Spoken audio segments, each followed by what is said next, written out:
Quand tu pries et tu demandes quelque chose à Dieu, quel est le chemin, quelle est la personne par qui Dieu passe pour te donner la réponse? Et en attendant que la réponse n'arrive, qu'est-ce que tu dois faire? Shalom, shalom, frères et sœurs, famille du Café Prophétique, bonjour, heureux de vous retrouver aujourd'hui, mercredi 29 janvier 2025. Nous sommes à notre rendez-vous du matin au Café Prophétique. Je suis votre frère Todd Eli, frère du Christ, fils de Dieu le Père dans le Fils unique Jésus-Christ, apôtre de l'Évangile. Mettons-nous en présence du Seigneur. Adorons son saint nom, au nom du Père et du Fils et du Saint-Esprit. Amen. Enfant d'un grand Dieu, bonjour. J'espère que tu t'es bien reposé, que tu te réveilles bien.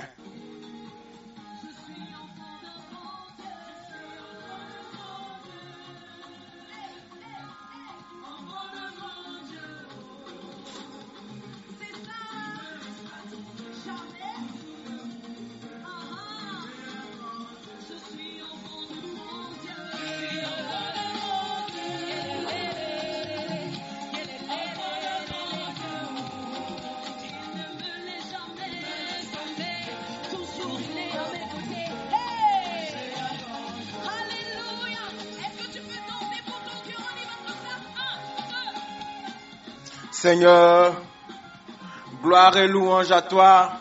Merci d'être Dieu. Merci d'être notre Père et de nous accueillir comme tes enfants, Seigneur. Tu es le grand Dieu. Nous sommes tes enfants. Nous sommes enfants d'un grand Dieu. Nous sommes tes enfants. Toi, le grand Dieu, le seul Dieu, le vrai Dieu.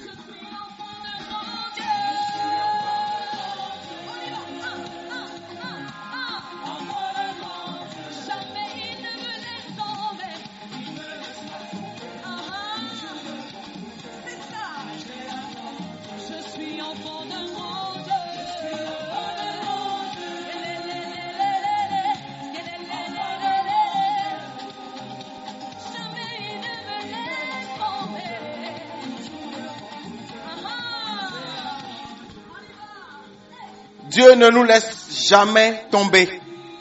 Et aujourd'hui, c'est l'aspect que je veux aborder. Lorsque tu pries et que tu demandes quelque chose à Dieu, tu as la certitude qu'il va te répondre, n'est-ce pas? Parce que Dieu nous répond toujours.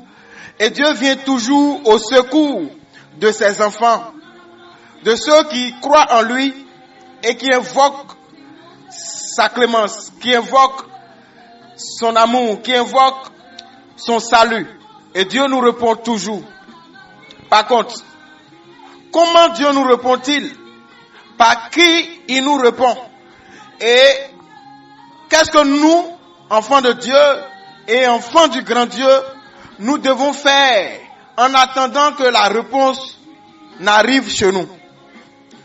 Première chose, je veux que tu sois conscient et consciente que tu n'es pas n'importe qui. Tu es l'enfant d'un grand Dieu. Non, pas l'enfant de n'importe quel Dieu. Ton Dieu, c'est celui qui a créé le ciel et la terre, qui a comblé tout ce qu'il faut sur la terre avant de créer l'homme et de poser l'homme au milieu de cette œuvre merveilleuse. Dieu prend soin de ses enfants. Il prend soin de nous comme un bon père. La Bible dit dans Colossiens chapitre 1er verset 27, Christ en nous, l'espérance de la gloire. Christ en vous, l'espérance de la gloire. Frères et sœurs, qu'est-ce que nous pouvons comprendre par là? Nous pouvons comprendre que peu importe comment les choses se font, comment les choses se feront, peu importe ce qui est en face, peu importe ce que nous voyons aujourd'hui, dès l'instant où nous avons Christ, nous savons comment les choses vont finir, nous savons qu'à la fin, nous serons dans la gloire. Peu importe le combat, l'adversité, peu importe le nombre de ceux qui sont en face, peu importe ta situation d'aujourd'hui. Christ en nous, l'espérance de la gloire. Peu importe qu'aujourd'hui tu aies faim, oh alléluia, Christ en nous, l'espérance de la gloire. Je me rappelle, le Seigneur avec son humour. Il met dans mon cœur un témoignage rapide là, et je partage avec vous. Quand j'étais étudiant, il y avait, vous savez, hein, étudiant égale galère. Bon, pour les vrais étudiants, hein, c'est pas les étudiants dont les papas ont l'argent et puis les papas sont à côté là. On parle des vrais étudiants. Et c'était la galère. Avant de manger, même tu réfléchis. Et un jour, je me suis réveillé le matin. J'avais faim. Très, très, très faim. Et je ne savais même pas quoi manger. Je n'avais rien. Et je ne savais même pas avec qui partir pour manger. J'avais tellement faim que j'ai commencé à prier. J'ai dit à Dieu, Seigneur, j'ai faim. Donne-moi à manger. Je ne sais pas avec qui partir. Et le Seigneur me répond, tu vas manger à ta faim et ça va rester. Il a dit Amen. Il était vers 11 heures comme ça. À 13 heures, je vois rien. 14 heures, je vois rien. J'ai dit, Seigneur, j'ai faim. Il dit oui. Aujourd'hui, je vais te donner à manger. Ça va rester. Il dit, Seigneur, Amen. À 16 heures, j'ai faim comme un roi. Je ne vois rien venir. Il dit, ah, le vieux, tu as dit un moyen, mais je ne vois pas manger là. Hein. C'est comment? Il dit, non, tu vas manger jusqu'à ça va rester. Il dit, mais le vieux, en temps, je suis en train de mourir. Hein. Il dit, tu vas manger. Les frères, 18 heures, 19 heures, 20 heures. Là maintenant, j'ai faim jusqu'à... Le monde n'a plus de sens. Parce que la veille, la nuit, j'ai dormi sans manger. J'avais faim. J'ai dit, Seigneur, je ne peux plus, je n'ai plus de force. J'ai faim, aide-moi à manger. Il dit, non, tu vas manger. Jusqu'à 23 heures, les gars. Dieu aussi. Hein. J'avais faim. Et j'étais quelque part, on avait un bar là, à l'époque. Et j'étais assis au bar. Et c'était un dimanche. Le lendemain, c'est lundi et on n'ouvrait pas le lundi. Donc ça fait rendez-vous mardi. Et les gens ont vendu. Et puis à la fin, il restait encore avec poisson, un peu de tout. On me dit, bon écoute, comme demain on n'ouvre pas, si on laisse là, ça va se gâter. Est-ce que tu ne veux pas manger? Alors que eux, ils savaient que j'avais faim depuis, hein, et ils n'ont pas voulu me donner. Mais ils se sont retrouvés face à une situation où ça reste encore suffisamment. Mais si ça devait attendre mardi, ça va se gâter. Donc, contre leur gré, ils m'ont donné. Mes frères, c'était beaucoup. C'était doux. De la quantité et de la qualité au rendez-vous. J'ai mangé jusqu'à moi-même. Vous savez, la faim, c'est une mauvaise chose. Hein. Quand tu as faim, c'est comme si tu n'as jamais mangé dans ta vie. Mais quand tu es rassasié, c'est comme si tu n'as jamais eu faim dans ta vie. J'étais rassasié, mais je pouvais compter tous les étoiles qui étaient dans le ciel. Alors pourquoi le Seigneur dépose ce témoignage dans mon cœur? Vous savez, les choses ne se passent pas toujours comme on le veut. Même quand Dieu nous dit je vais faire. Parfois quand Dieu dit je vais faire, nous on pense que automatiquement il va faire et on l'attend d'une certaine manière. Mais quand il ne vient pas au moment où nous on l'attend, là où nous on l'attend, en général, on perd la foi.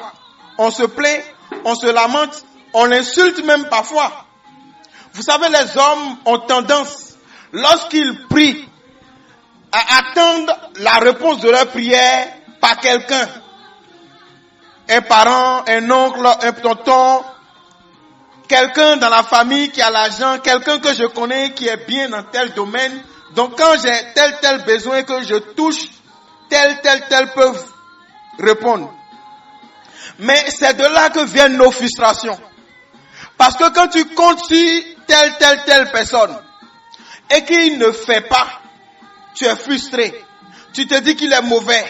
Tu te dis que, j'avais besoin et il m'a pas donné. Il avait la capacité de me donner. Il en a les moyens, mais il m'a pas donné. Finalement, tu es frustré. Finalement, tu lui en veux. Et après, tu ne le salues plus bien. Parfois même, tu prends ta distance. Tu commences à le détester. La relation se gâte. Pourquoi? Parce que tu te disais que l'exaucement à ta prière, le besoin devrait être pourvu en passant par lui. Frères et sœurs, nous avons manqué de foi et nous n'avons pas su que Dieu passe par les chemins qu'il choisit pour nous bénir. Et nous avons été frustrés pour rien. Et parfois, nous avons perdu certaines bonnes relations pour rien. Je veux que tu comprennes quelque chose aujourd'hui. La Bible dit dans 2 Rois chapitre 17, le verset 4.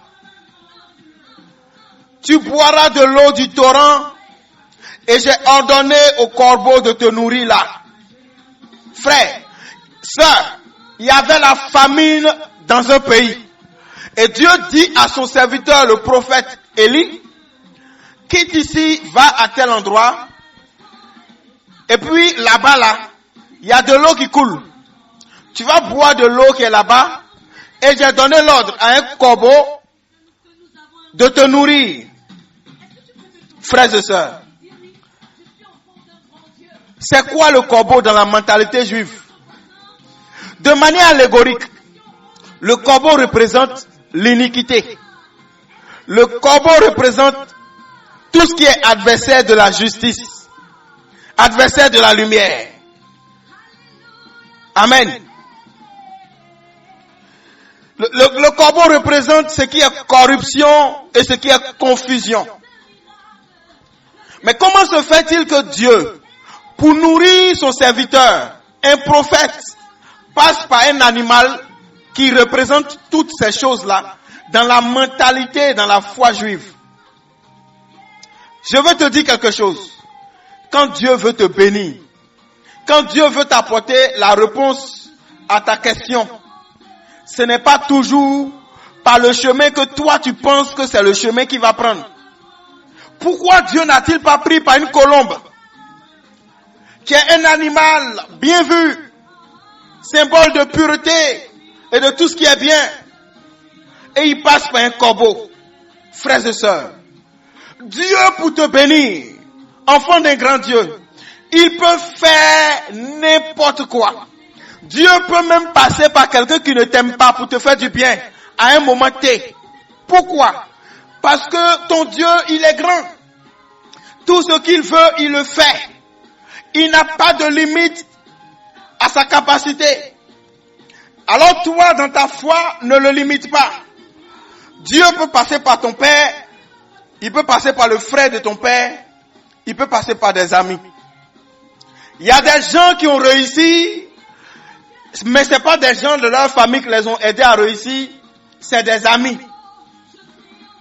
La vie est comme ça et Dieu fait ça. Dans 1 Roi chapitre 17 verset 9, le même Dieu dit au même prophète, lève-toi, va à Sarepta, qui appartient à Sidon et demeure là. Voici, j'ai ordonné à une femme veuve de te nourrir. Vous savez ce qui m'a frappé dans les deux passages, au verset 4 comme au verset 9, dans les deux endroits il dit j'ai ordonné. J'ai ordonné. Alors je veux que tu comprennes quelque chose, mon frère, ma soeur. C'est celui à qui Dieu a donné l'ordre de te bénir, c'est lui qui va te bénir. Celui à qui Dieu n'a pas donné l'ordre de te bénir, il ne va pas te bénir. Je vous explique de manière simple. Lorsque vous attendez Dieu, ne vous fixez pas sur une personne ou bien sur un endroit pour dire c'est ici, et c'est d'ici que j'attends ma bénédiction. Si ce n'est pas par là que Dieu a décidé de passer, peu importe ce que la personne pouvait faire, il ne le fera pas. Et c'est par un autre chemin que Dieu va passer pour vous bénir. Alors, n'en veux pas ceux qui ne t'ont pas aidé. N'en veux pas ceux qui ne t'ont pas tendu la main à un moment T. C'est que c'est pas par eux que Dieu a choisi de faire venir ta réponse. Mais ceux par qui la réponse doit venir, c'est eux qui vont agir au moment où tu t'attends le moins. Au moment où toi tu es focalisé, si monsieur Alpha, Oméga sort par derrière et puis te donne. Lorsque tu pries, enfant d'un grand Dieu, sache que ton Dieu peut utiliser tout le monde à n'importe quel moment pour te bénir. Tu attends que Dieu t'exauce. Oui, il va t'exaucer. Qu'est-ce que tu dois faire? Mets dans ta tête que quand tu as prié et tu as demandé, Dieu va te donner. Par qui il va passer? Tu sais pas. Tu ne mets ton cœur sur personne. Tu gardes ton cœur sur Dieu. Mon Père, j'ai demandé, je sais que je vais recevoir. Je suis dans l'action de grâce, j'attends. Frère, si ça vient par moi, tu prends. Si ça vient par l'autre, tu prends. Tu célèbres Dieu qui est passé par tel ou par tel autre pour te bénir. Mais tu n'oublies pas, tu ne t'accroches pas à lui.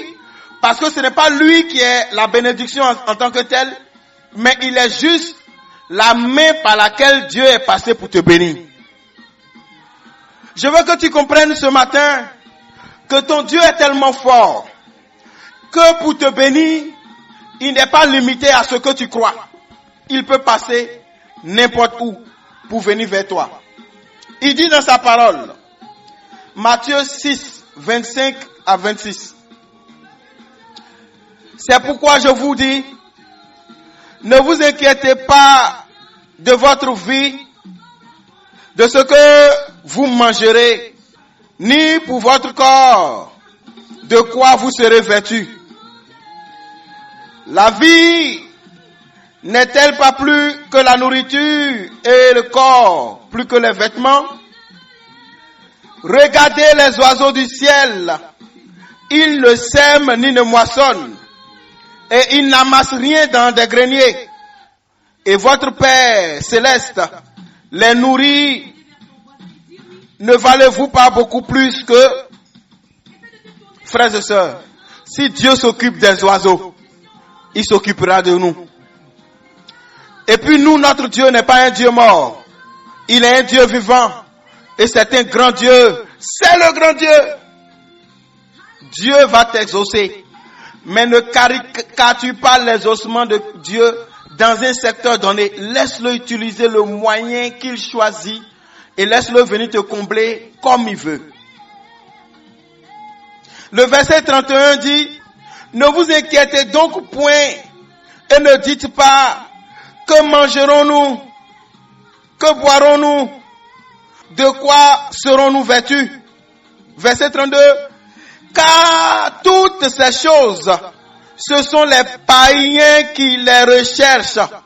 Vous, votre Père céleste, sait que vous en avez besoin. Verset 33. Cherchez premièrement le royaume et la justice de Dieu, et toutes ces choses vous seront données par-dessus.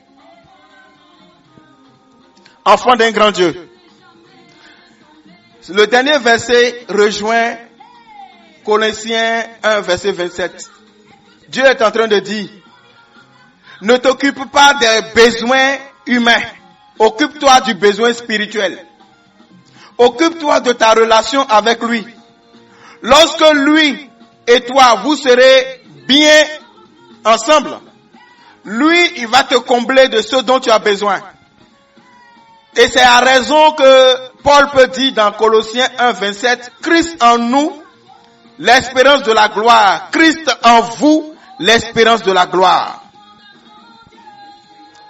Enfant d'un grand Dieu, ce qu'il te faut, c'est Christ.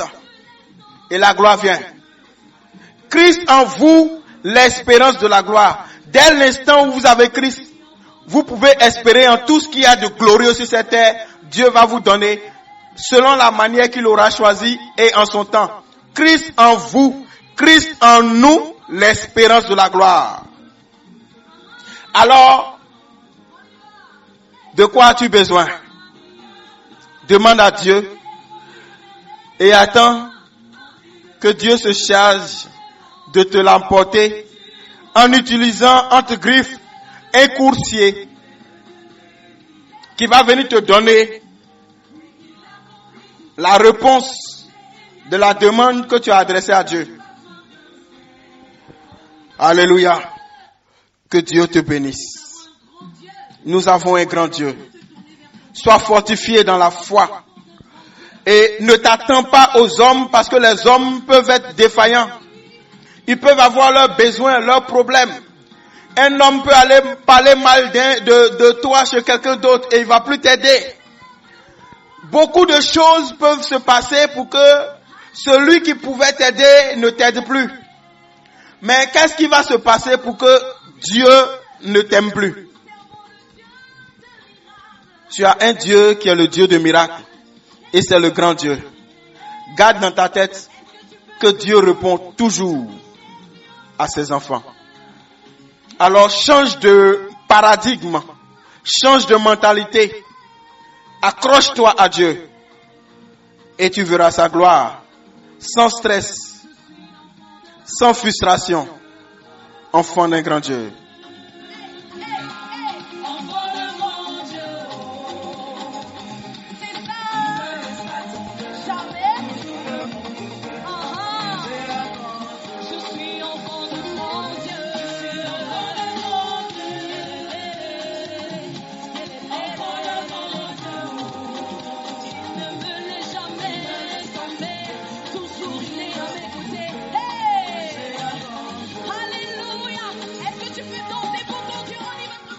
Alors sur cette note, je veux m'arrêter. Je prie que Dieu vous bénisse, qu'il vous fortifie dans la foi. Tu as écouté cette exhortation, cet enseignement de ce jour. Prends quelques secondes, réfléchis, prends une résolution dans ton cœur, présente-la au Seigneur toi-même et laisse Dieu la bénir pour que ta relation avec lui soit plus forte que tes relations avec les hommes. Dieu te bénisse. Je suis votre frère Tordeli, heureux d'être le canal par lequel Dieu vous parle, heureux d'être le canal par lequel Dieu vous bénit. Excellente journée et à ce soir. Au nom du Père et du Fils et du Saint-Esprit. Amen.